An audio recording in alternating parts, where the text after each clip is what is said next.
Welcome to my channel. How to reset Starlink router.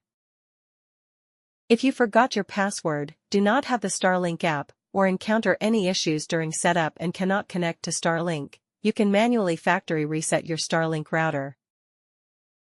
Connect to your Starlink Wi-Fi network and open the Starlink app.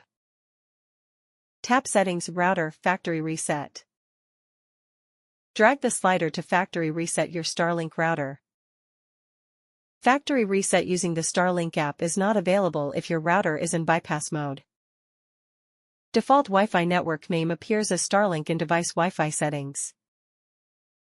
For more information regarding Wi-Fi network name and passwords, visit our support topic here. Factory reset by router. Locate the reset icon and button under the LAN port cap on the back of your router. Connect to Starlink from the list of available Wi-Fi connections on your device. Thanks for watching.